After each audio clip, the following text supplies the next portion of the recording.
we are gonna kick off our last AIX training slash workshop of the semester. We might have one last GBM next week. I have high doubts about that though. Uh, but so this could be the last even like meeting in general. But this is the last workshop for sure. And today we're gonna be going over large language models, as I'm sure you guys are probably already aware of what they are. We're gonna go deep into how they work, kind of the architecture behind how they work, um, and other stuff based around that, and maybe even get you guys making your first one by the end of this. Who knows? Who knows? We'll see. We'll see. So yeah, I guess to introduce myself, even though you guys probably already know me, Sean, I'm the vice president of the AI Club. I'm a senior. This is my last meeting, so this is a special meeting for me. It's gonna be my la last workshop that I host for the club. And I might come back in the future though as like a mentor and just do like a workshop for fun or something. But um, as far as I know, this is my last. And yeah, we're gonna get straight into it. So let's go. So who are you? AKA how to get the most out of this session, okay? So who do you have to be to get the most out of it? Have a little bit of preliminary knowledge of machine learning and some basic neural network knowledge. If you don't, that's okay. Machine learning is probably pretty important, or else you're gonna be completely lost. If you don't have too much stuff around neural networks, there's just gonna be some parts that are confusing, but for the most part, you'll get the general concept, hopefully. You want to be here and learn as much as possible. So this is not the type of topic where you're just gonna sit back and just like listen to me talk and every like osmosis the knowledge. You're gonna have to be actively learning, um, basically to get anything out of this. And finally, actively asking questions about anything confusing, and it will probably be confusing. And I have this funny picture. You're gonna be this person on the right here. That's gonna be you. Even though technically the person on the left is okay too, because he's talking and asking questions. But this is gonna be you listening attentively. Okay? All right. Anyways, see the agenda of what we're gonna go over today. We're gonna do a quick review. And then what is an LLM? I think actually we might skip that quick review. That might be part of the what is an LLM, but and then we're gonna jump into how do they work from a foundational standpoint. Then we're gonna go into the core architecture of large language models, which is gonna be transformers. And then I'm gonna go through a pretty quick and overhead code walkthrough, but I'm also gonna give you guys the code so you can look at it more in your own free time. And then I'm gonna wrap everything up with like some key takeaways and then some tips if you want to learn more, basically. So yeah, let's get straight into it. So what is I already messed up. What is a large language model? Not an. Definition of an large language model. So a large language model or a LLM is, and I'm going to be calling them LLMs from now on, is a neural network trained to generate and understand human-like text. Obviously, now large language models have kind of been just the coin term for like any GPT or generative pre-trained transformer model. So like even like image generation models are considered LLMs, even though technically this is specifically for language modeling, so text modeling. But that's what a large language model is. They're built on this transformer architecture, which we're going to dive deep into in a little bit. And they're trained with self-supervised objectives. Again, if you don't understand that right now, that's fine. I'm going to get into it. Um, and an example is they predict the next token. That's actually kind of the whole idea of a large language model, and we're going to learn about that. Um, and large language models learn grammar, facts, reasoning patterns, and like task execution from a massive corpora, which is basically a name for multiple corpuses, or you could just think of them as data sources from a ton of data. And so here's a little cool visual that I found online, which sum up LLMs to a certain degree with some popular ones, some less popular ones, and then like some things that they do. But yeah. So, what exactly makes them large? What's the difference between a large language model and a language model? So, so a couple factors, parameters, and what parameters are like the difference between language models and large language models is that large language models have millions to hundreds of billions to even GPT-4 has over a trillion parameters.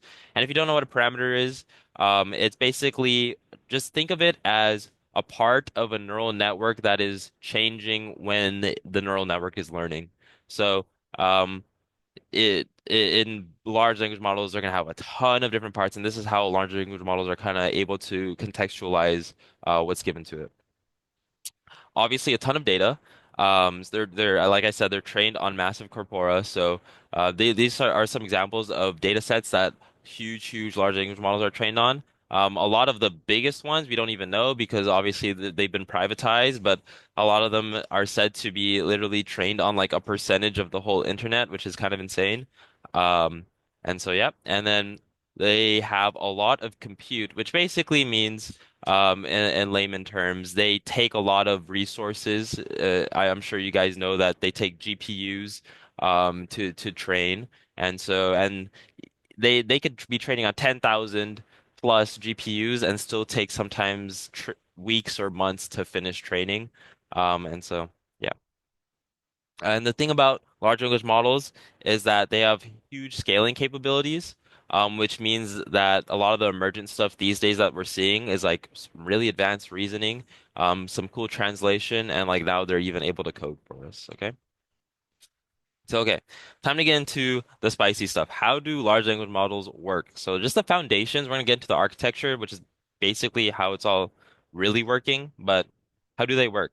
So, you guys have to understand what tokens are, okay? So, tokens are basically these units of broken down text, is the best way to conceptualize it. These units could be words, subwords, or even characters at the end of the day, and I have some pictures here that I'm going to show in a second. Um, we will learn why we tokenize sentences more down the line. So I'm not going to explain why right now, but just know that tokens are just chunks of text. Okay. And then I'm going to go over these before I go over that question. But some types of tokenization is like full word tokenization. So think of a full sentence. Machine learning is fun. So here we're taking machine learning is fun and then period. And so that one's pretty intuitive. There's character tokenization where we're taking chunks of characters. So here, MA and Sheen is are two different tokens, and then learn and ing are two different tokens. And then here is a tokenization of subwords, which is basically like solo character tokenization. I know this one's character tokenization, but just think of this just as like character or tokenizing like the alphabet. And that's not really used commonly, and we're gonna get more into why down the line. But that is something I want you guys to think about. Is why wouldn't we just use the alphabet to tokenize everything? Right now, that might not make a lot of sense, but as we go down the line, just keep that in the back of your head. So here's a better example of um, like a sentence being tokenized. So this is more realistic for tokens, and like honestly, there's a lot of methods to tokenizing text. So this isn't really going to cover all of them, but these are the most understandable. But as you can see here, it's chopped up into a bunch of little pieces. And so yeah, just that's what tokens are, just pieces of text, right?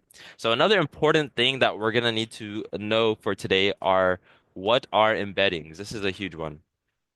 So what are they? Embeddings are high dimensional vector representations of tokens. So basically, if I had to say it in a simple way, if you take a token and you imagine you take a token, like say, for example, machine is our token. And we had to represent that in numbers.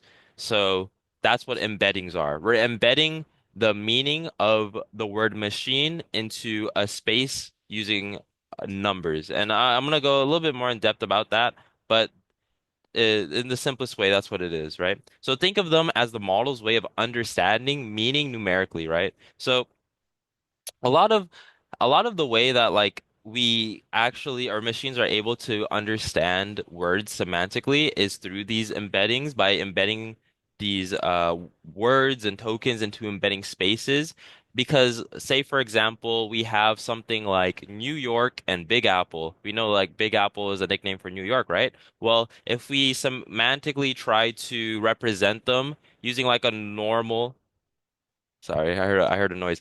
Using like a normal similarity function, say like what's a good one? So some like pairwise matching, like fuzzy matching is an example if you guys are aware of like similarity functions. But it's not going to be able to say anything about New York and Big Apple. It's going to think that they're two different things. But now that we could actually embed stuff using numbers, using these embedding models, which I'm not going to go too in depth today, but there's models out there that actually embed and give representation to these tokens.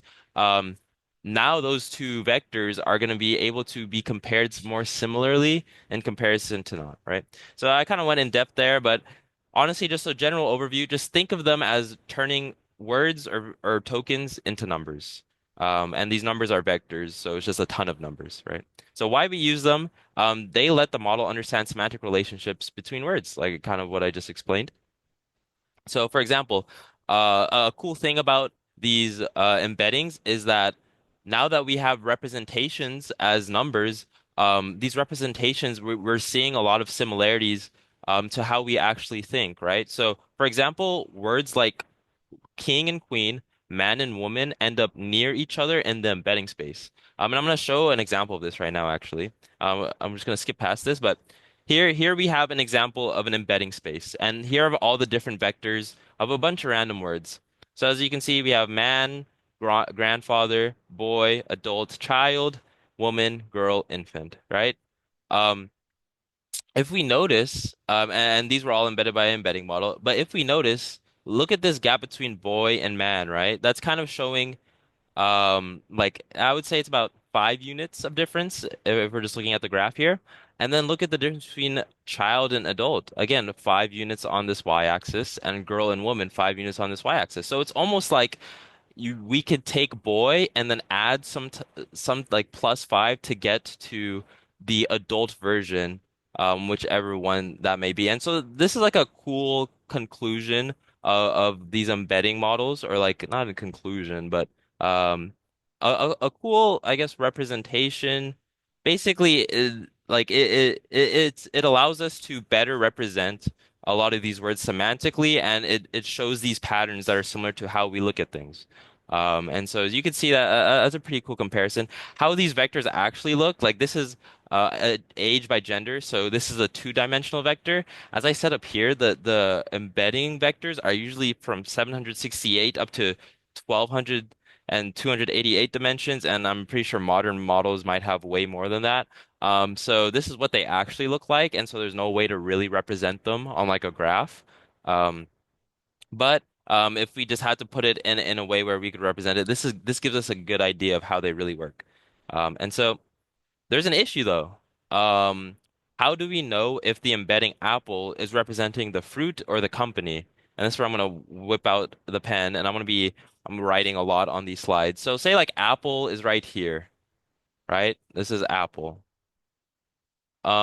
Just because this is apple doesn't really mean, like, words have multiple meanings, right? Just like mole, for example. Mole can mean like a shrew mole, or it can mean like a mole on your skin, or like a mole in like chemistry as a representation of like mass or something. I actually don't really know what a mole is, but it's something that I use in chemistry.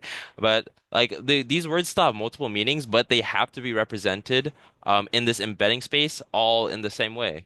So there is some issues here with this embedding space, but we're gonna go deeper into how the large language model accounts for those, and it's how it's able to contextualize those differences. Um, so let's get into that. I have a quick question Yeah, yeah, yeah. What's up? about it.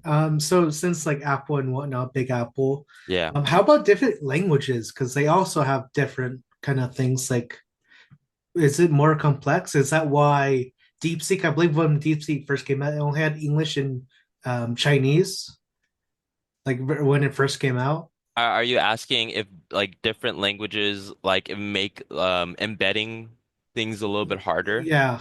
Yeah, I definitely think there is a relation there, but remember again that like especially with Chinese or something, like Chinese characters are like really different from like Hmm. how normal English is built. So it will there will be some variability, but the way that like large language models work and train, I'm going to show you why Hmm. or how we kind of take care of those differences. And it's all using context basically. And I'm going to get more into that. Um, but did that kind of answer your question? It does Yeah. make things a little bit harder. Yeah. Yeah. Thank you. Yeah. What's up? What's up, Keith? Are you gonna say Now, something? buzzword. Oh, I okay, okay, say okay. self-attention, but we're probably Yeah, yeah, okay. We're about to get into that. Are you just gonna spoil the whole class, man? Okay, that's fine. All right. Large language model life cycle stages. Okay, so these are what embeddings are. So keep these two in the back of your mind: embeddings and tokens, right? Basically, we embed tokens, but just remember what they are. Okay. So now the life cycle of a large language model. This is going to be a more general overview of the different stages a large language model goes through in order to actually like go from nothing to ChatGPT. And so let me get into them. I just wanted to preface with this is going to be like a broad representation of the LLM lifecycle, but there are going to be some sub steps that I'm going to like leave out. And obviously, not all life cycles are going to be different. If you're making something special, obviously, there's probably different steps. But this should give you a broad understanding, right? So the first part of making a large language model is a pre-training phase, right? So the goal of the pre-training phase is learn general language patterns using self-supervised learning. And self-supervised learning is a type of machine learning that you guys probably never really looked into, but it's super relevant in large language models. That's basically the whole idea of what they work. And if I had to sum it up, they basically self-supervised learning is when you're given a bunch of, or you can think of it as next token prediction in our case. And we're gonna get more into it. So I'm gonna also show you a good example of what I mean in a second, a picture to represent this. But remember, in the pre-training phase, it's all based on this self-supervised learning. So the task that we're gonna be doing in this pre-training phase is, like I said, next token prediction or fill in the blank for BERT models. I don't worry about that. Next token prediction is the one we are really caring about. But GPT is like the encoder and BERT is like the decoder technically. Um, but yeah. Anyways, data is another part of the pre-training model. We have to give it a ton of data. So we're talking, this is where we're talking about the massive corpora again. We need to give it a piece of the internet if we can for it to basically take in as much knowledge as it can, right? And the result that we get out of it is a model that understands a broad, like that gains a broad understanding of knowledge. So I'm going to draw something out here to kind of better visualize this pre-training phase. And I'm going to go more in depth later when we actually learn about the transformer architecture and how it actually works. But from an overview of how this pre-training works, say we have a sentence like, Sean is the best, because that's the truth. And Lord knows it. Okay, anyways. Sean is the best, right? Exclaim. And say our different tokens here are Sean is the best, right? And so this is just some sentence on the internet that is part of our data. And so how the pre-training phase works is it basically is given the Sean part. And obviously, this is part of the data set, but what we're going to do is we're not going to tell it the rest, right? So now it has to guess what the next token is. Um, and so, okay, it's going to be like, okay, based on like previous stuff I learned, like Sean is like probably a proper noun, and like, what comes after a proper noun? What is again? What is in like grammar? I don't know. It's like it's like one of those special ones special words. It's not like a verb or something. But anyways, it's gonna be like, okay, something like a maybe. Maybe a, Sean A, it seems right. Those are like the types of words I see after. And then this self-supervised learning, it's gonna go back and check this and it's gonna be like, actually, it was is. So you were wrong, you were wrong. That just boosted up your loss function. And if you don't know what loss is, I would definitely look into that actually. It's a pretty important concept of machine learning. But then you're gonna be like, that was actually wrong. Is was the right word, so now like that was a bad example. Try again or something. But realistically, it'll be given now this Sean is, and then now it's gonna be told to guess what the next token is. And so now it's gonna be like, okay, Sean is the sounds right here. And then it'd be like, okay, ding, plus points, right? And then now on to the next step of this self-supervised learning slash next token prediction. And it's gonna be Sean is the, and then it's gonna be like worst, right? And then we're gonna be like, and then we're gonna blow up the machine because how dare it say that? Okay. Anyways, so that should give you an idea of like self-supervised learning a little bit. Um, and that's basically the whole concept of this pre-training phase. And the beautiful thing about this self-supervised learning is that, as you can see, we don't need to give it individual inputs and outputs like maybe we need to in like a regression model. We just give it the text and it kind of just does it on its own. Um, and so, yeah. All right. Uh, and so the next part after the pre-training, which is the very first step of the large language model life cycle. I'm just gonna keep on saying LLM. Is fine tuning. I say it's optional, but common. It's not really optional because say you're given like you want your chatbot to be answering something like a question, right? So like, what is one plus one? Um, what is one plus one, right? In the data set, it's going to be kind of weird if the next token after what is one plus one is just two, period. It's probably going to be like, what is one plus one? And then I'm going to draw the whole thing out. And it's probably going to be like, asked Sally, right? Or something. Or like it's gonna be Ask Sally, or one plus one is a math question. That's gonna be like what our data set has, or what is one plus one is an easy question, blah blah blah blah blah. So that our data set isn't gonna automatically just have this number two. So how is the large language model gonna know how to answer a question, assuming that our pre-training phase wasn't just um like questions and answers.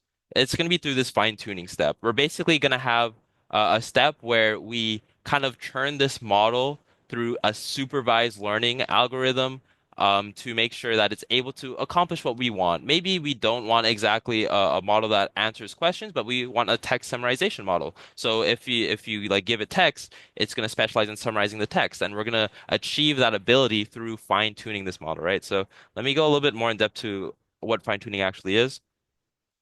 The goal of it is to adapt the pre-trained model to specific tasks, kind of like I was saying, question answering or coding. Method is through labeled data sets, so that supervised learning idea where we are going to have an expected output based on an input. The result is going to be the model is going to become task aware and more useful in specialized settings because the normal model that's just self-supervised isn't really going to be that useful most of the time. And then an example is fine tuning is like taking a generalist and training them for a specific job. That's basically what it is. So it's going to have all this context of all this knowledge in the pre-training phase, and now we're going to actually tell it how to use that knowledge. That's what fine tuning is basically. Um, and so here's a little roadmap of the large language model. I keep on saying large language model when I say I'm going to say LLM. But anyways, the roadmap of an LLM project lifecycle. Um, Here's a little picture of it. Honestly, it makes sense. We're going to get into one last part of the stages that I want to go over. But defining the scope of the project, data pre-processing, basically gathering that data, selecting a relevant model, training the model, reinforcement learning, which is going to be part of the fine-tuning step. And then we're going to evaluate that model, part of the fine-tuning step, and then deploying and monitoring. Deploying is actually going to be a part called inference, which we're going to talk about in a second. Um, but I did want to throw this video in here because, first of all, it's a really great video. Fine-tuning large language models with example code. And I don't know who this creator is, Shah Talebi. Check it out if you're actually interested in learning more about large language models because he explains it beautifully and he goes through code later on how to fine-tune a large language model. But this gives you a better idea, right? So first, we're going to go through self-supervised learning. And these aren't, I would ignore the three ways to fine tune, just follow along with me here for now. This is going to be our pre-training phase, right? So it's going to be like listen to your, and it's going to guess the next token, heart, okay? And then this fine-tuning phase or this supervised learning portion is going to be input-output pairs. It's going to actually be tested. And reinforcement learning is going to be the last part of it, where we basically train them and reward the model to actually be good in what it was fine-tuned in. And that's kind of the whole idea of how fine-tuning works. A lot of the time, the reinforcement learning step um, comes with some type of human in the process for human feedback. A buzz term in the industry for large language models is like RLHF, which stands for reinforcement learning with human feedback. Um, but look into this video. I would watch it if you're interested in fine-tuning your own model. But yeah, I just want to throw that in there. Okay. And so finally, this final stage of the life cycle, which again isn't going to be a general one, but or is not going to cover all use cases of how to make large language models, but is going to be a general one, is inference, right? So the goal of inference is to generate output based on the user input. It's basically you using the chatbot. That's really inference summed up here. So the process is taking in one token at a time and feeding each prediction back in it. And we're going to go deeper into this in the transformer architecture. And then some techniques here are called greedy decoding, beam search, top K/top P sampling. That's not going to make any sense to you right now. But after we go through everything, I'm going to talk about these a little bit more and what they actually are. But they're just basically strategies in helping us predict the next word when it comes to next token prediction. And then inference, an example I have is inference is what happens when you ask ChatGPT a question. It's generating a response one word at a time, right? And so it's just basically the output of what we're given. Now that we've pre-trained and fine-tuned a model, now it will actually be able to do inference. Um, and we give it something and it's gonna output us something. Okay. And so an example of this from Three Blue One Brown, which if you haven't watched his video already on transformers and large language models, he has this beautifully um, like made YouTube video series on how neural networks and large language models work and transformers work specifically. So I would definitely check that out. But as you can see here, an example of inference is behold, a wild pie creature foraging in its native country, right? And then now the transformer is given this basically set of probabilities of what the next token should be. And so in this scenario, it selects like and, for example. And the reason it selects and instead of like the one with the highest percentage is because one of these techniques that we do, which is called gradient decoding, beam search, top K, it helps us choose the next token. And so yeah. So, I just want to cut off here real quick. Any questions? Oh, I see some in the chat. Bro's glazing himself. Okay, I missed this earlier. Alvin, no. So does fine-tuning always require human supervision? Um, no, and not always, not always. That's a great question, but in a lot of ways it will. You can just do it just using reinforcement learning, but to get the best results, you will need a human in the process because basically what you're going to be doing is the human is going to be doing is it's going to be taking the bad output from the large language model and it's going to be pointing out which specific parts of it are bad and use that to basically make this reinforcement learning algorithm as like feedback. Um, but no, it doesn't always. That's just an example and probably a popular one too. So, anyways, how do they work so well? So first of all, how do large language models work so well? I probably should have been specific about that. First of all, they're trained on a massive text corpora. I haven't said this enough today, obviously. They're just trained on like a huge part of the internet. That's how they know so much, which you guys should already know. So they get billions of tokens from books, web pages, code, Wikipedia, um, and this is all enough to learn language patterns, facts, reasoning, and even style.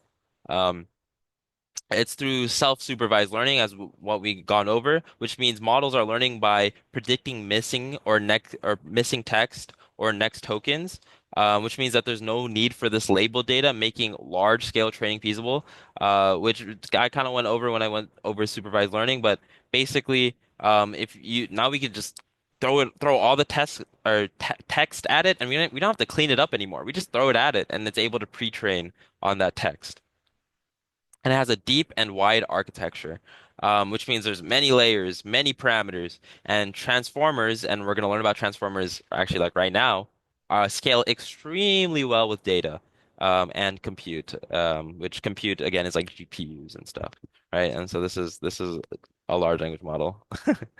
Okay, I've already spent a while, but this is probably going to be the longest portion. Core architecture transformers. So if you haven't locked in, if you were like, okay, I already knew all that about large language models, I assure you you're going to learn something to like in this portion specifically. So let's get into it. So why transformers? Like what is this whole transformer thing, right? So some context. Prior to transformers, models like recurrent neural networks and LSTM RNNs or long sh short-term memory neural networks were the ones doing these like self-supervised sequential tasks where basically we're getting the next token prediction, right? Their recurrent neural networks were the ones doing those. So, recurrent neural networks, just for a little description of what they are, if you don't know what they are, they're basically neural networks with memory, right? They process sequences one step at a time, and then they pass in hidden states forward to capture context. So they're great for short sequences, but they have these limitations that transformers are going to address, right? And so these limitations are like sequential computation. It's going to be running step by step, which means it's going to be O of n time, which means the more tokens we give it, it's just going to add in an O of n manner, which is not good, especially if you want to train it on the whole internet, right? It can't be looking at the whole internet line by line or token by token. That's kind of ridiculous. So, and there's this concept called vanishing and exploding gradients or bottleneck memory.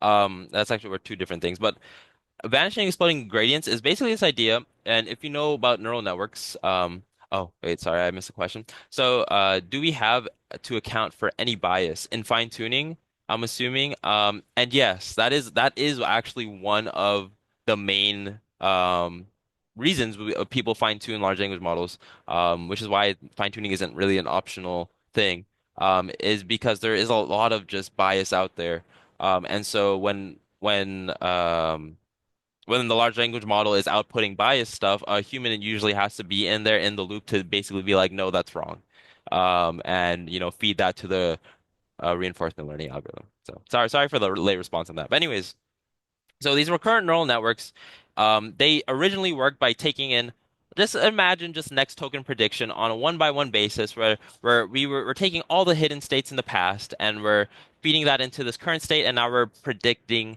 this next state, right? What happens here, and if you guys are familiar with gradient descent or gradients, which if I'm just going to assume that you are, if you aren't, just look into it after this, but basically gradients are going to be capturing like the I would say the slope of what's going on. I'm not going to explain gradients too much, but basically what's going to happen is if there's a lot of gradients back to back to back, say um one half is for x1, right?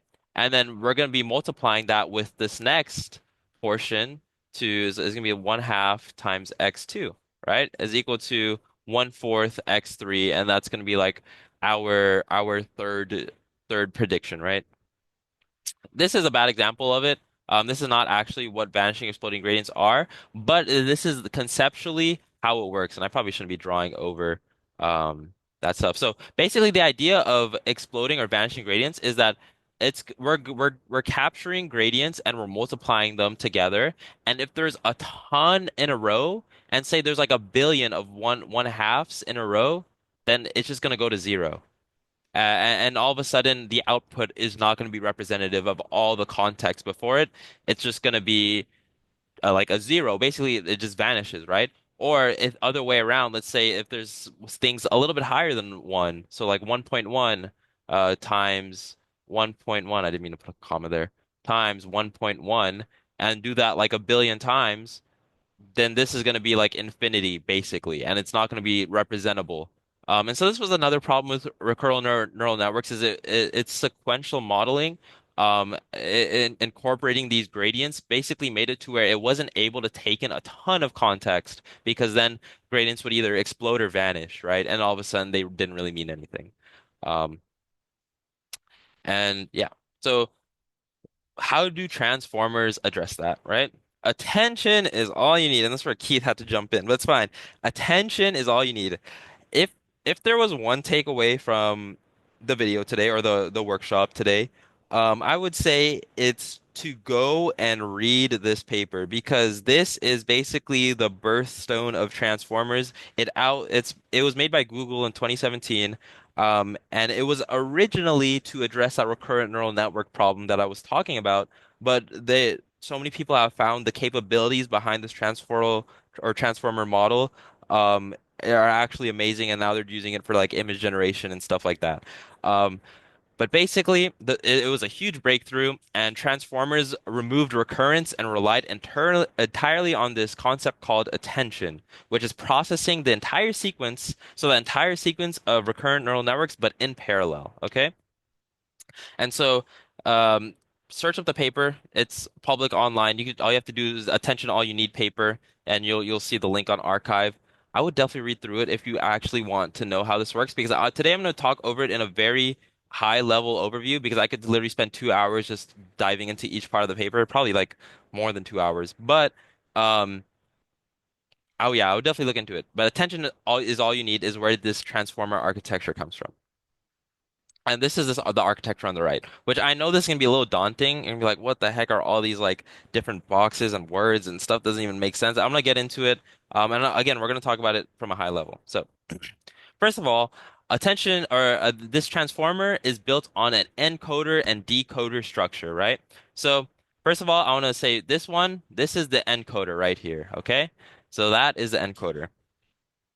So the encoder is going to be ingesting input sequences or an input sequence, and it's going to build a contextual representation, right? So it's going to be taking in an example. If a person has a question like what is the capital of Japan, it's going to go through the encoder. That's what it's going to do. And so an example here I have is what is Apple's last earning report? Okay, that's going to go through the encoder section. Now we have the decoder, which is this other side, right? So the decoder is going to be generating the output sequence, attending to, I made a typo there, attending to the encoder input for context, right?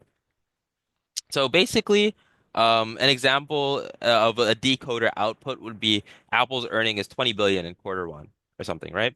And so just if understanding the structure, think of encoder eats the input and decoder takes whatever the encoder spit out as context to generate an output.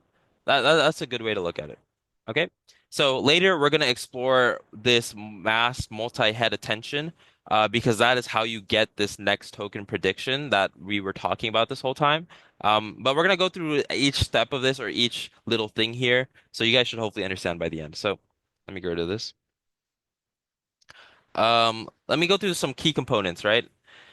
So first thing we have here, and I'm gonna circle it, are the input embeddings. This is the output embedding. The input embeddings. Well, actually, well, technically, this is just embedding. We know about what embeddings are, but basically, we're gonna tokenize all of our inputs and our question, and then we're gonna embed them, and they're gonna be represented as numbers. And that's what the first thing we're gonna do when we get our inputs, right? So they turn words slash tokens into dense vectors the model can process, and then each word gets turned into a unique numerical signature, which is what an embedding is, right? Okay, next step, positional encoding. So this is a concept which, as you can see, happens on both sides. So let's say, for example, we have a sentence. Give me a short sentence. Sean is the best, right? I just love myself. Sean is the best. Um, so obviously Sean is the best, and the is Sean best are two they don't mean the same thing or any other permutation of these words are isn't going to be the same thing as Sean is the best, right? There's probably like a funny combination out there where like thing just switching the words around it'll mean like the opposite thing, right? So this is where positional encoding comes in, and basically just think of positional encoding is we're adding something to these input embeddings. That's literally what it is, by the way. You're just adding a vector that represents the position into these embeddings, and it's going to be static no matter what the word is. It's basically going to give the model context of where the word sits inside of the input, right? Because if not, if we didn't have positional encodings, these two would mean the same to the model, and that's not what we want. Okay. All right. Next step, the self-attention mechanism. So this is like the most important part, and I could really go deep into how this really works. There's this whole idea between it splits it up into three things: query, key, value. Um, but here, let me kind of I'm just gonna give a general overview, and again, if you actually care about how this is actually done and how this magic happens, check out Attention is All You Need, the Google paper. It'll introduce you to AI research and that whole field of reading papers that are AI related, and it's beautiful and you'll love it. But anyways, so the self-attention mechanism. Would this exist prior, by the way? What's new here is this multi-head attention, but we need to get what self-attention is first. So basically, self-attention is think of it as each word looks at every other word to understand the context, right? So think about it like the gravitational pull of words and how basically words influence how strongly other words are considered in the meaning, right? So I talked about this example earlier of Apple the company and Apple the fruit being the same embedding. Well, now that we have self-attention, um, now if we see I ate an apple yesterday, self-attention is going to be like, okay, we see ate and then apple, and then yesterday. So because I see the word eight, now this apple vector, which was out here, gets turned into this vector because now it's a fruit and it's probably with all the other fruits in the embedding space, right? This is me representing apple in like the embedding space. It went over here because of the word eight, right? It kind of pushed it over to the left, and now that's what apple means. In comparison to we're all gonna get jobs at Apple, okay, it's gonna be like, okay, jobs at Apple. Okay, so jobs at Apple, it must be an Apple the company. So now this, in this context, this vector can now be represented as something down here with the other tech companies like Microsoft, yada yada yada. So self-attention is a mechanism to basically use the words in the sentence that was given, which are actually tokens in our scenario, as context to the model to actually represent what each word means semantically. And whoever came up with that, I'll be honest, is a genius because like that's crazy that they were able to do that with just numbers and vectors. But if you want to learn more on how that happens, definitely check out the paper. Okay, so the self-attention mechanism already existed in the past. What this paper introduced is this idea of multi-head attention, which basically makes it to where it's just gonna learn at this accelerated rate. I'm gonna get into that right now. So we've been through an input embedding, positional encoding, and now we're gonna get into multi-head attention. So we're gonna take multiple attention heads learn different relations in parallel. So it's that same idea of self-attention, but now we split them up into different heads of attention. And so, for example, again, what was that example from earlier? I'm gonna say I ate an apple. I ate an apple. Right?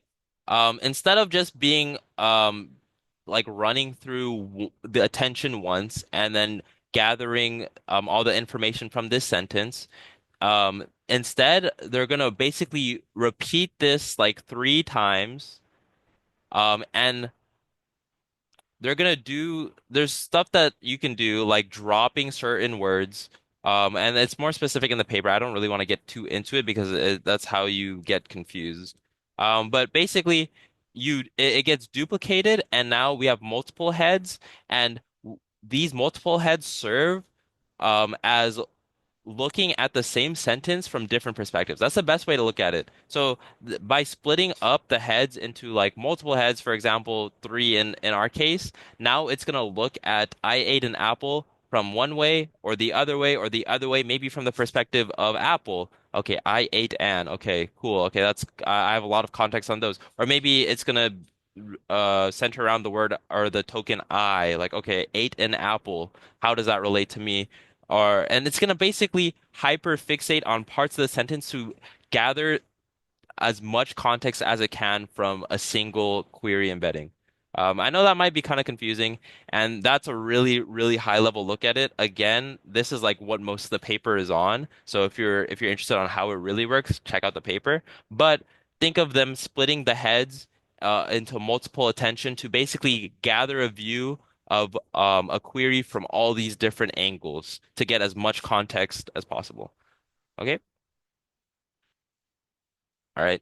And then we have feed forward layers. These are, if you know what neural networks are, this is basically the same thing as neural networks. So they're standard neural network layers applied to each position independently. Um, and then we have layer normalization and residual connection. So these add and norm, all they basically do is they help stabilize training and allow gradients to flow smoothly. It basically normalizes them using like a softmax, and if you know what that is, and it basically just makes it to where like there isn't like one parameter that's like extremely large, and now that it makes all the other parameters kind of irrelevant, it just normalizes it. Um, and then finally, and as you can see, this is the same on the right side, but this linear and softmax layer at the very end of the decoder um, is what it does is going to project the final vector into a probability distribution, or a probability distribution representation of the tokens. And so this is kind of what I showed you earlier with the three blue, one brown example. But here I have a good example to help visualize what this linear and softmax is doing. So it's going to take the output from the decoder and imagine the model has to vote on what the next word is. The linear layer converts its internal thoughts, which is what we're getting from the decoder, into scores for every possible word. And the softmax turns those scores into a confidence percentage for each word, right? And that confidence percentage is what we saw earlier. And I'm going to go to it really quickly just so you can see what I was talking about. So this back here is basically this softmax output. It's going to give a percentage to each one of those words. The linear layer basically just gives us original numbers, but softmax basically just turns it into probabilities. That's all that really means. Okay. Um, and so now I'm going to get a little bit deeper into how this communication, and I didn't get into mass multi-head attention. I'm going to get into that in a second. I'm going to get into it a little bit right now. So here we go. So basically, now that we know all the different parts of this, I'm gonna walk through just a quick example because I have an example on the upcoming slide of what this really looks like. So let's say the input embedding is I won't use Sean as the best again. I'll just do something like what is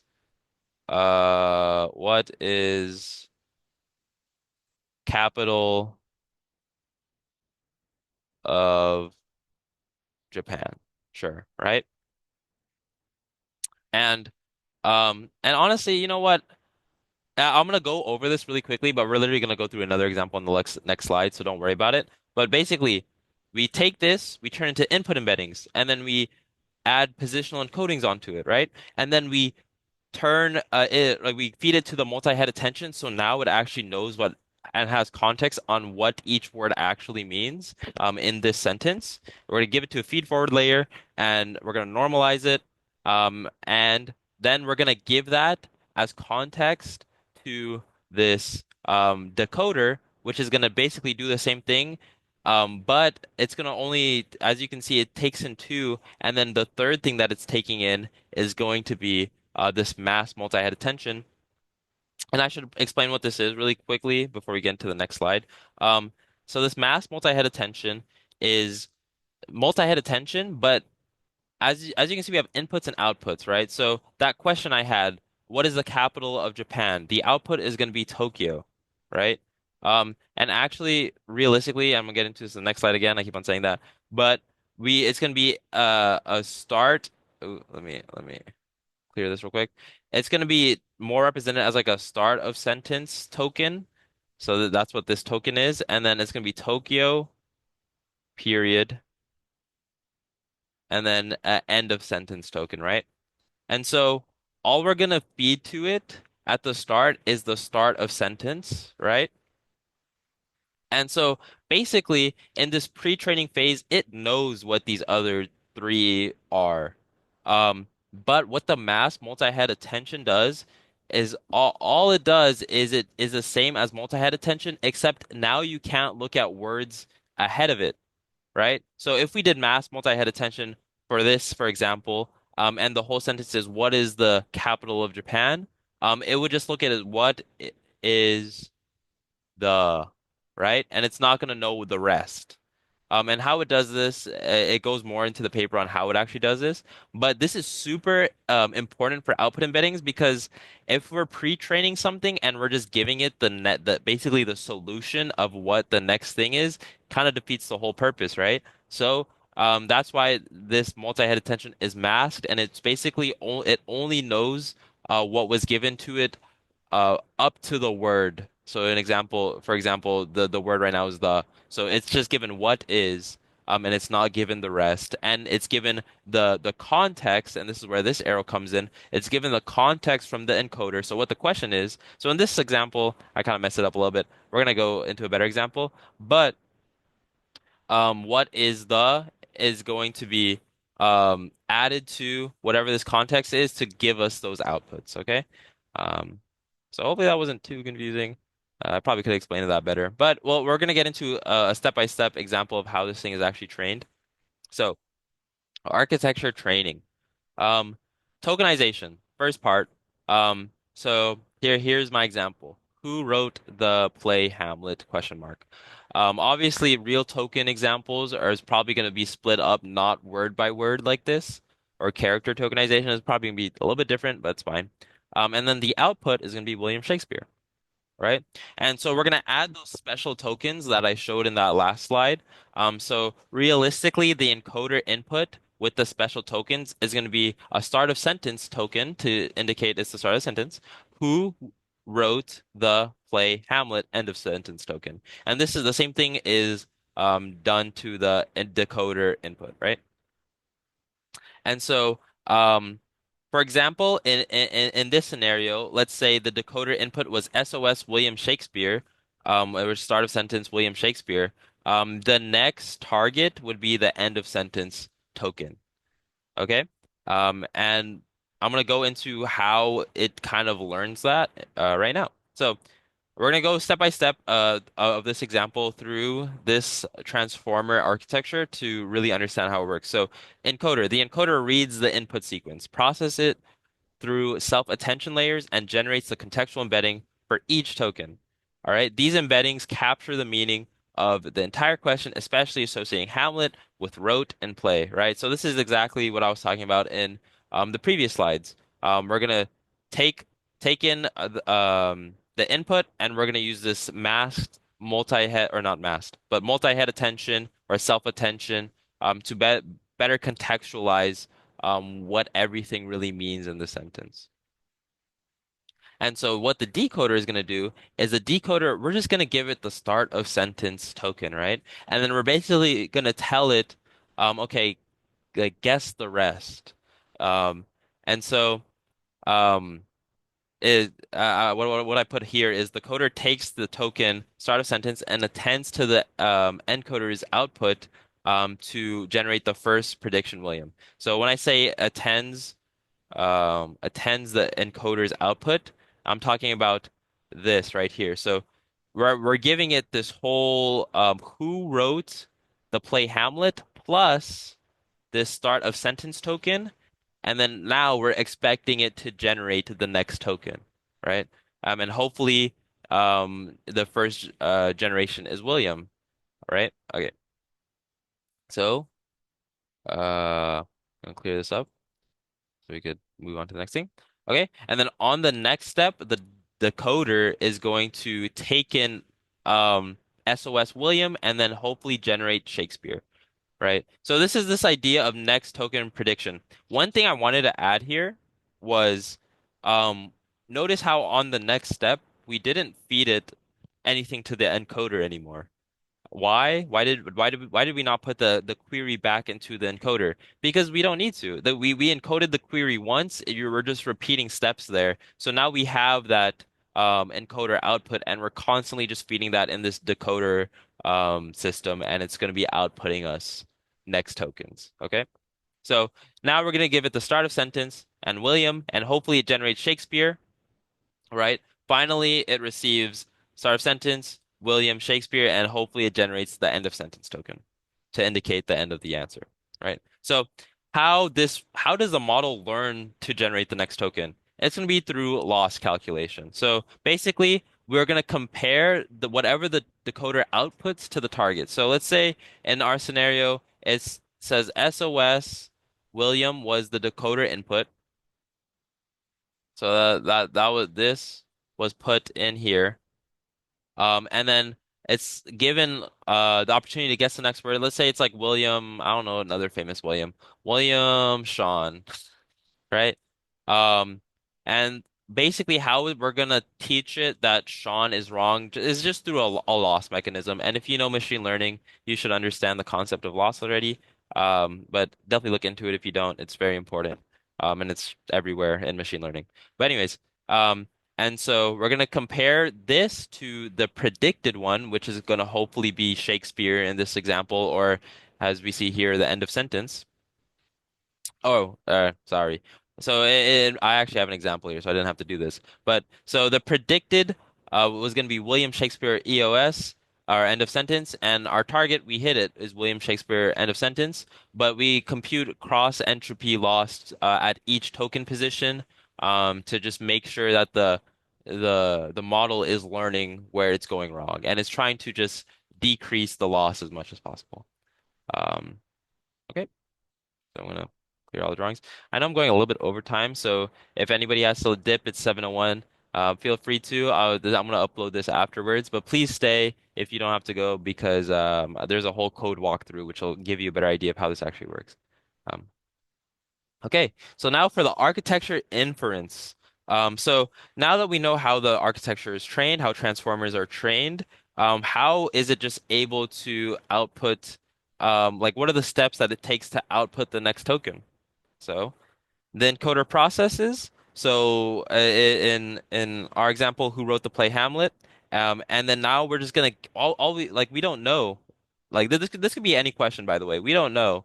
Um, so we're just gonna give it the start of sentence token into the decoder and just hope it just takes away from there and it was trained correctly enough to where it'll actually output something meaningful.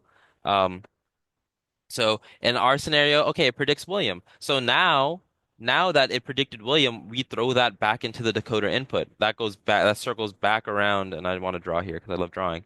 That circles back around into here, right?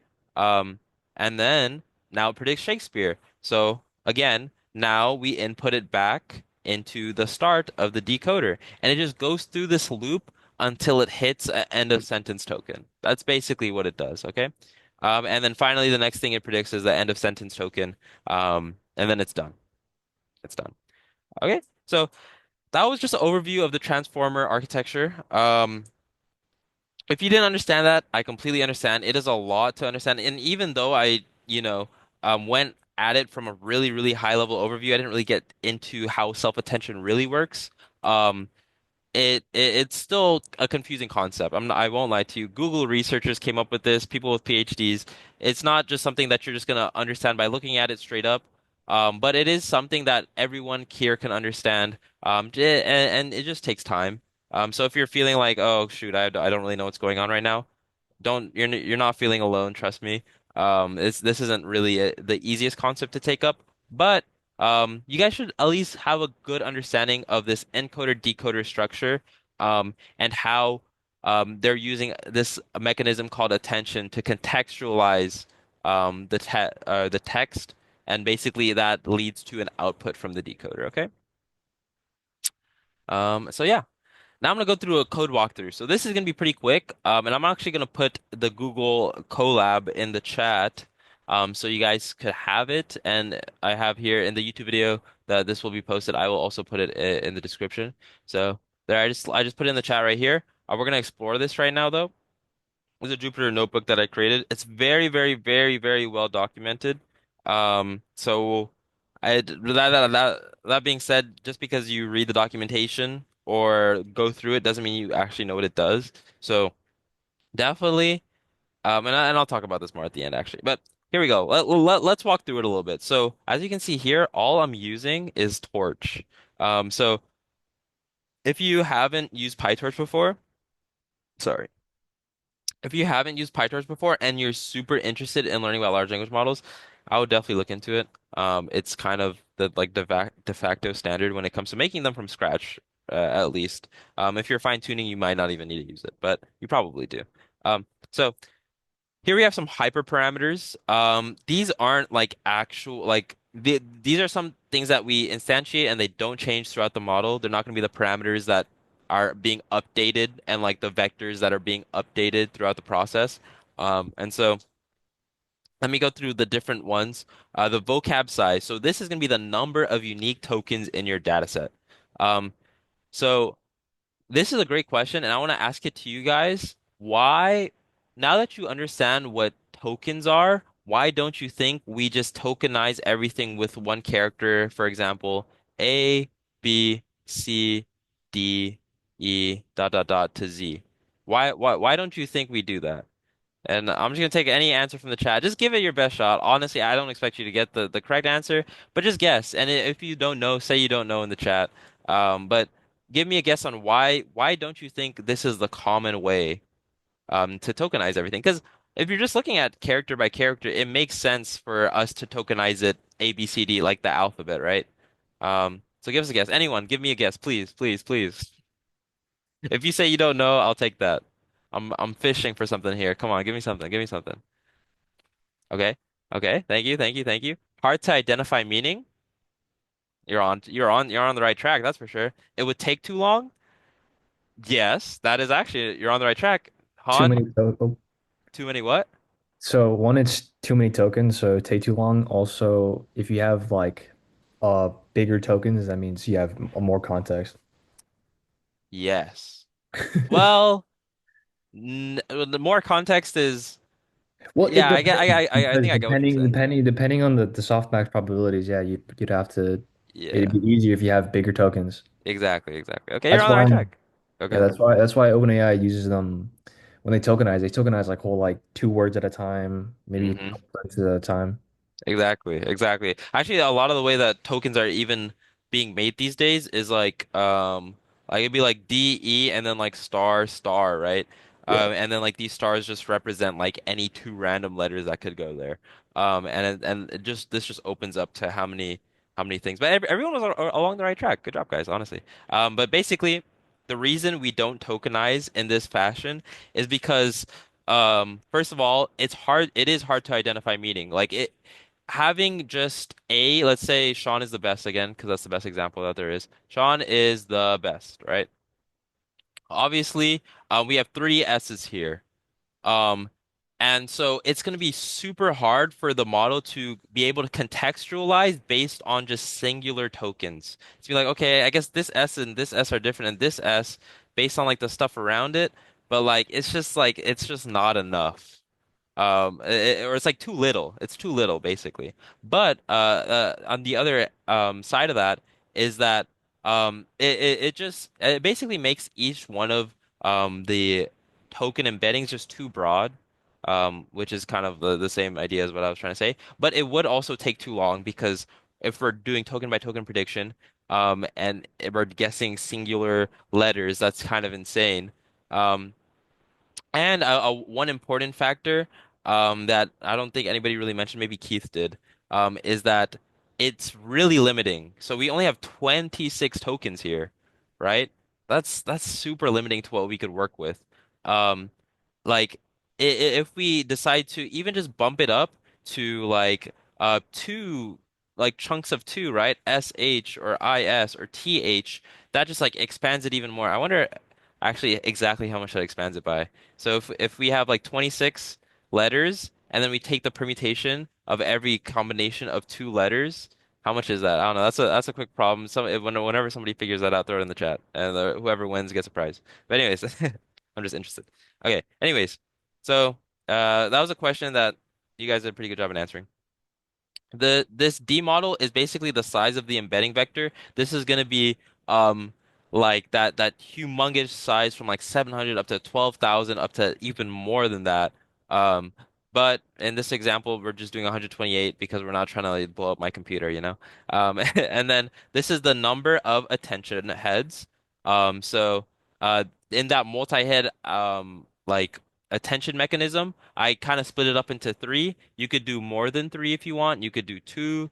I think I'm trying to think. Off the top of my head, I think like GPT-3 use like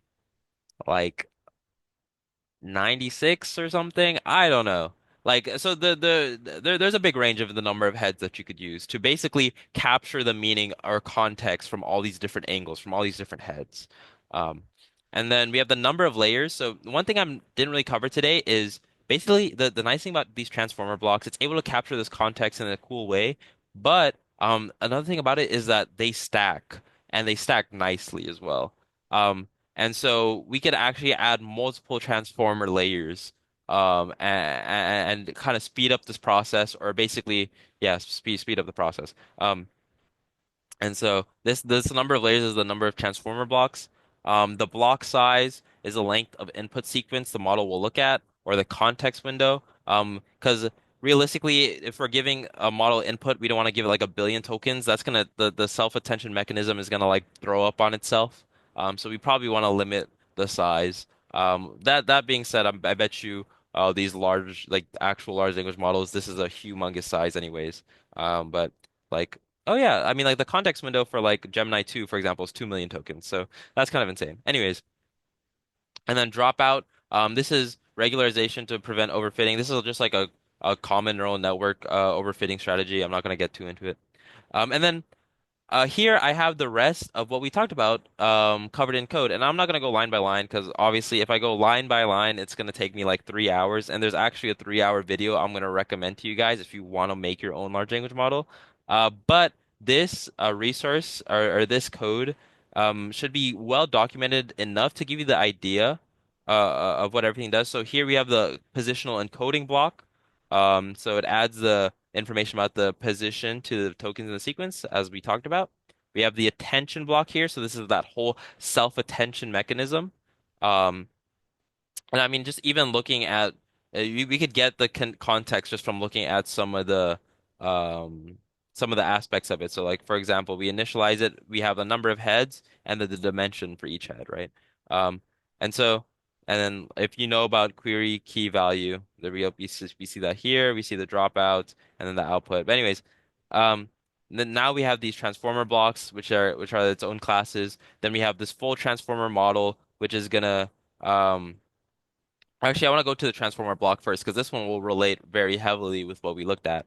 As you can see, we have this attention mechanism, and then the first layer normalization, and then the feed forward layer, and then the second layer normalization layer. And if that doesn't look familiar, well, then you should have been paying more attention because here it is. Look, we have attention, layer normalization or normalization layer, feed forward, normalization layer, and boom, it's all there. So yeah. And then we have this mini GPT, which basically combines the different stacks of transformers. Um, and then this is like an example training loop. Um, and I'm not going to get too into this again. But here I have an example that I wanted to show you guys. This is the part I wanted to spend a little bit more time on. So here I took in Tiny Shakespeare, and if you ran through like Andy Karpathy's video, he does like the same thing that I'm basically doing right here. But if you don't know what Tiny Shakespeare is, it's a data set. Shakespeare. It's this data set, and it's just all of Shakespeare's work in one data set. That's all it is. And so that's what we're gonna use to train our little transformer model today. So first, we create vocabulary at the character level, which basically is um, just splitting up into different tokens, right? So now that we do that, we map from character to integer and then back because we need these mappings. And then we're gonna go down here. It's actually this. It's a better representation down here. So we have these hyperparameters. Earlier I put these all up here just for examples, but this is what we're actually working with here. And so we have a batch size of 64 and a block size of 128. And then we encode the full text to integers using this encode that we returned right here, which is basically just taking these mappings. Um, and then we create train and test splits, which in this example, the training data was 90% of the data and the test is 10%. And then we have this function to generate batches. which is basically me just getting random batches from our training data. And then we create this model GPT model. And then this we're using an optimizer and this loss function as part of our model. And you guys should understand what those are already. Here we're just using the GPU if it's possible, because I'm pretty sure Colab has a GPU function. And then this is our training loop here. So actually, I'm gonna run everything really quickly just so you guys can see what this looks like. Um, so if I go down here. Okay, initialize that. Okay, so as you can see, I have it for five um training loops, right? So we were training our model through five epochs. And as you can see, the loss is decreasing slowly. And then now down here, I'm gonna have it generate. So basically, we're gonna give it this one input of Romeo, and we're just gonna see what it runs off with. Um, and so give it to that, and it's gonna, output something and then return it to us. And then here we go. So it's gonna start with Romeo, and then it started returning these tokens um all together. So there's like some new line here that it returned, and then it returned like these tokens, and obviously this is so bad. Like this is so ineligible. But um if we like bump this up to, I don't know, let me do something realistic to fit in this workshop. Um, we train it a couple more times, and we see that loss is slowly decreasing. And I'm gonna let it get to 20 as I talk about this a little bit more. But as you can see, um, an example of uh our model here, we trained it based on this as we talked about in the training on this slide. Um, and we basically showed it expected outputs given our large data set of text, and it kind of self-supervised trained itself.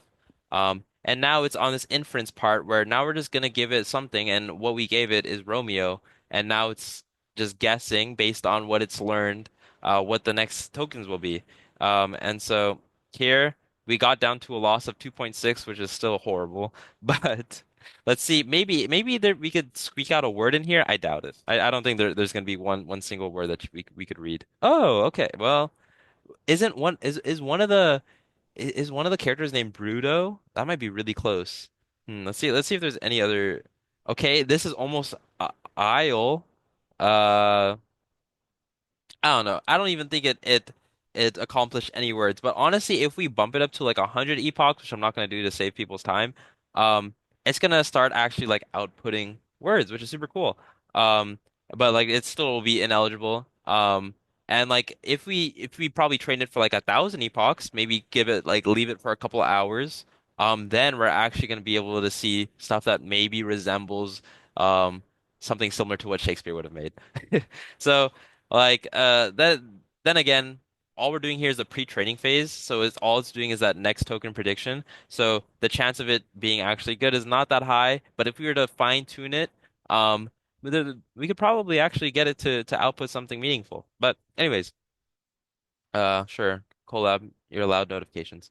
Anyways, so I went through the code. I'm not gonna lie, I kind of zoomed through it partially because we don't have that much time, but also because going line by line is gonna take ridiculously long. Again, I posted this in the chat, so if you're interested, definitely check it out. And if you understand PyTorch, um, a lot of this will make sense to you. And I would honestly read the paper before you look at this, because you're gonna see how you get each different part of the architecture here. Like you're not really gonna understand this QKV part if you don't read the paper. So that is a pretty like important prerequisite to actually getting a full understanding of this. Um, but if once you like really understand it, it's gonna be like, wow, the people who made this are geniuses because it makes so much sense. Anyways, so. That was our code walkthrough. It was pretty brief. Again, check out the collab, and I'm gonna give you more resources on what to look at in the future, to learn more. But now we're gonna get to the ending part of our workshop, and thank you again for everybody for coming here. Um, but I'm gonna go over a couple things, so definitely stick around for this portion because I'm gonna wrap everything up. And then I'm gonna give you guys some great resources to look at if you want to learn more. So some core concepts that hopefully you guys learned today. If it was hard to follow because I don't know, I'm a bad teacher or it just was hard, it didn't really make sense to you, I completely understand. But these are some things that I want you to get out of this session no matter what. And so please pay attention, okay? So the definition of a large language model is it's a neural network trained to predict text. Large language model specifically. Now we've got these transformer structures generating images, videos, speech, like speech, like voice data. But large language models specifically, they're trained to predict text and they're built on self-supervised learning. And hopefully you guys have at least an understanding of self-supervised learning, which is basically this next token prediction idea. Okay. Another core takeaway is bigger models plus more data is equals richer language understanding. So it's basically just telling you that these things are really scalable and they have proven that the more stuff that's given to them, they just keep on improving and getting better. So as for where we are right now, bigger is better. That being said, there's a lot of papers out there. LoRa is a great example of a model and a paper you guys should look into. It's like LORA, which it shows that they don't have to be big to be good. This is how it's spelled. If you just search up LoRa model, I forget what it stands for specifically right now. I think it's like low something attention. Not too sure, but this paper basically goes over the concept of training a smaller model and fine-tuning it on a specific topic and it's still going to have equivalent results to something like a large model. And so I would say the key takeaway, bigger models and more data is just a general understanding of it. And it is going to be true. But that doesn't mean you can't get anything from smaller models, right? Okay. Um, sorry. Okay. Another thing about large language models and that hopefully you learned today is tokens plus encodings. Or I think I meant to say embeddings here. Sorry. Tokens plus embeddings are how the models are actually able to conceptualize everything. Okay. So like we were not just giving it text and it's just reading. It's not like reading it line by line with its eyes and it's being like, okay, and I think this is next. It's actually turning that text into breaking it up and then turning them into numbers, and we're just doing operations on those numbers, and then that's able to output us something in the end back when we turn it back into text. Okay? And then remember this life cycle for large language models. We have the pre-training phase, the fine-tuning phase, and then inference, which is actually the usage of the model. And then here's some transformer core components that I hope you guys remember. I really hope that out of this you understand attention is basically this whole idea that fuels transformer models. And the idea of attention is words attend to each other in parallel for context. So they're basically contextualizing each other in order to gather meaning. Another thing about transformers that you should have learned today is that there's this encoder and decoder architecture.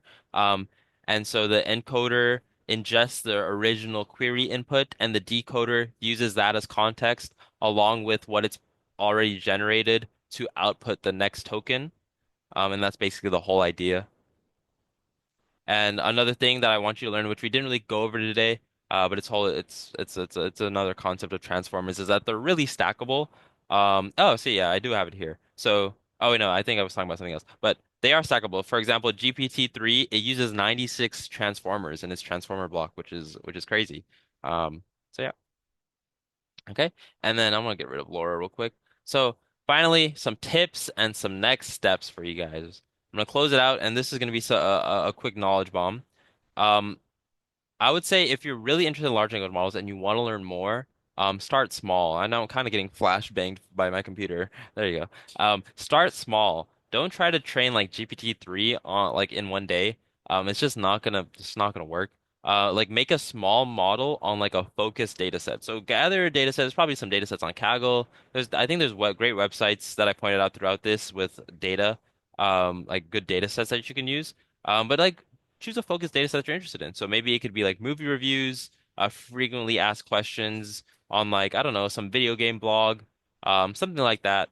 Or like chatbot dialogue is a good example because that's actually pretty useful. Um, and so yeah, my idea there is don't try to just jump into the like deep end and think that you could just like handle training a model that, is like on a portion of the internet. That's what like the big companies are trying to do. So, anyways, another suggestion, and this is one that if you want to see like instant results and not just get the architecture behind it, is try fine-tuning a pre-trained model. Um, and so there's a bunch of these pre-trained models on Hugging Face that people have fine-tuned. And this fine-tuning process is really similar to what we went over today. It's this idea of getting this pre-trained model like GPT-3, but then getting that data set that you want. Let's say, for example, it's movie reviews. And then we're gonna make sure that we have input and output pairs of expected inputs and outputs.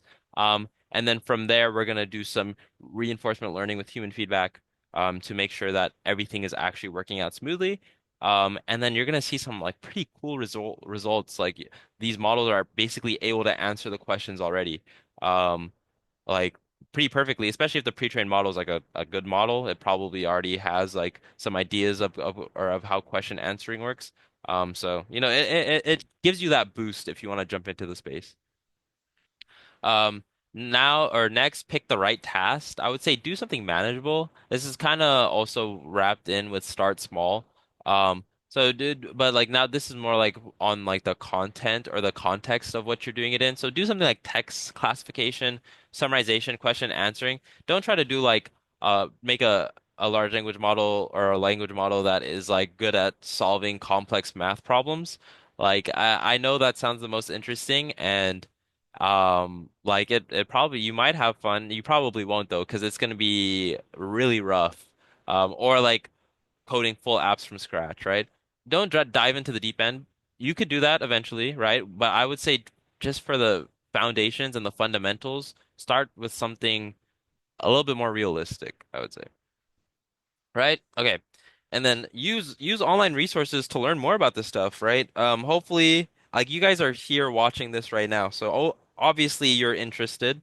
Um, and I am not the best resource to be teaching you this stuff. Obviously. There's like a ton of great videos, and I'm gonna shout out some things to check out right here. But also use chatbots like Claude or ChatGPT. They already know a lot, because they were pre-trained and on this data about themselves, and then they were fine-tuned to make sure that they're able to answer questions on themselves, and so that they're going to be able to help you in creating your first and understanding your first language model.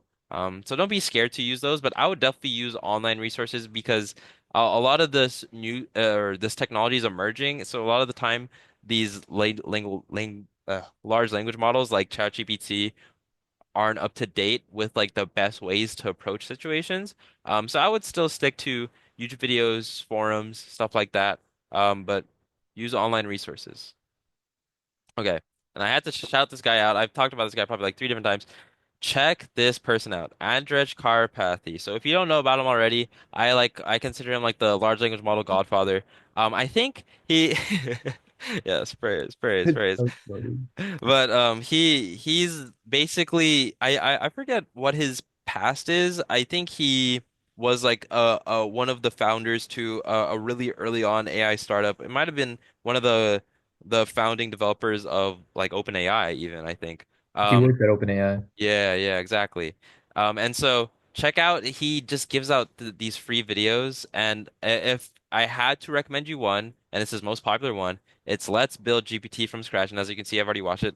It's lengthy. It's like 2 hours, but if you just take one afternoon, it's probably just save yourself 3 hours, just like on a weekend from like noon to 3 p.m. and you like go through this video Cool. with him. He will teach you everything you need to know. And like he'll teach you so many valuable skills, and it'll be like you get the Matrix now. Like when people talk about AI, like they don't know that you know AI differently than how they know it. It's like that one meme where it's like the dude in the corner with the soda or something. But anyways, like look into this video. Obviously, has a bunch of other videos, and a lot of these are, really cool. Like, let's reproduce GPT-2. This is a 4-hour video. He just gives out free content. Definitely look into him if you're interested in large language models, and you should be because they are the future. And if you want a job in AI, this is a really, I would say, necessary thing to understand. Because you're probably going to be building on top of one day. And if you fine tune a model and put that on your resume, that probably just lands you a job right there. Um, but anyways, I don't like that. This looks like this, but it's fine. Um, and then once you're ready, I would definitely read Attention is All You Need. It's such a beautiful paper, and this whole transformer architecture is gonna make sense to you, and you're gonna be like seeing through the matrix, and you're gonna be like, oh my gosh, everything is all right there. They're geniuses. But if you enjoy reading through Attention is All You Need, I would turn to exploring other AI papers to actually stay up to date on the current day advancements because AI is changing. Well, and I'm not joking. Literally every week, the stuff from like 2 weeks ago is no longer relevant. And it's crazy how fast this like industry is blowing up. And it's hard to stay on top of it. But that's the one thing, beautiful thing about AI. And I'm gonna glaze the topic or the field of AI real quick. That's the one cool thing about AI is if you just love learning and like the satisfaction of learning new things. AI is the perfect category for you because there's always gonna be so much stuff that you didn't know because it's always updating and it's just always advancing and it's beautiful. So I would definitely say if you enjoy the Attention is All You Need paper, turn to exploring other AI papers. And here's this resource. Here's like a low-key YouTuber that I've been following for a while now. I don't know how he hasn't blown up more. His name is Tuna Adorable. He basically does a ton of paper reviews where he walks through papers. He even has special guests who explain concepts from different papers. He's doing this Triton series right now. So but if you're interested in that, but like as you can see, he goes over a bunch of different papers. He walks through them. He even has like how to code Llama 3 from scratch. This is a cool recommendation. I've been following this guy. He even does live streams sometimes. Um, and like, just like studies AI papers with people.